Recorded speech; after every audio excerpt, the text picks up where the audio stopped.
Sainte Marie, Mère de Dieu, priez pour nous pauvres pécheurs.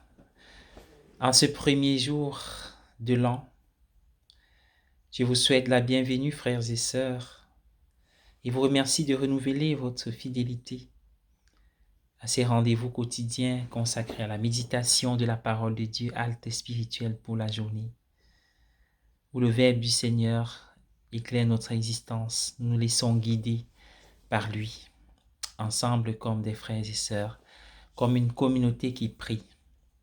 Nous sommes en Luc au chapitre 2, versets 16 à 21. Qui dit-on que je suis?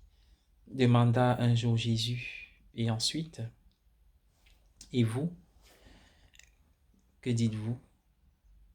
Qui dites-vous que je suis?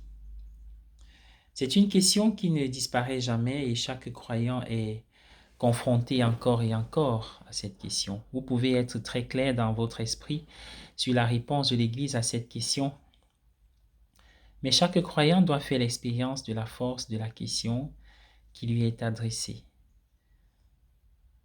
Qui dites-vous que Jésus est? En un sens, on ne peut pas y répondre pleinement avec des mots, mais seulement avec une vie, avec sa vie. Je pourrais avoir la bonne formulation, mais cela n'a guère d'importance si ma vie la contredit ou l'ignore. Au cours des siècles, toutes les réponses possibles ont été données. Les partisans de Nestorius, l'archevêque de Constantinople du 5e siècle, ont affirmé que le Christ était deux personnes, l'homme Jésus et le Fils divin de Dieu.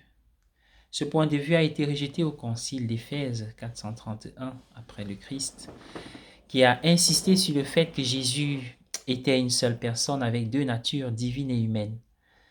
La façon la plus catégorique de le dire était d'affirmer que Marie n'était pas seulement la mère de l'homme Jésus, mais qu'elle était la mère de Dieu. Cela revenait à dire que le Christ était une seule personne et non deux. Le mot utilisé pour désigner Marie était Théotokos, qui signifie porteuse de Dieu en grec. Le concile de Chalcédoine en 451 a maintenu l'utilisation de ce terme qui est devenu un enseignement chrétien orthodoxe. Notez qu'il s'agit davantage d'une déclaration sur le Christ que sur Marie, ou plutôt tout autant. Les icônes de la Théotokos sont désormais courantes en Occident. En un sens, lorsqu'un enfant naît, une mère naît. Lorsqu'un enfant naît, sa mère commence à être une mère. Même si elle était déjà mère d'autres enfants, ce nouvel enfant fait d'elle une nouvelle mère. Un nouveau chapitre de son maternage, de sa maternité, commence. Dans la naissance du Fils de Dieu, Marie commence à être la mère de Dieu.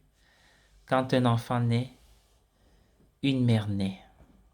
Et c'est notre mère à tous, notre maman du ciel. Soyez bénis. Bonne journée sous le regard de Marie et que Marie bénisse nos nations et le monde entier.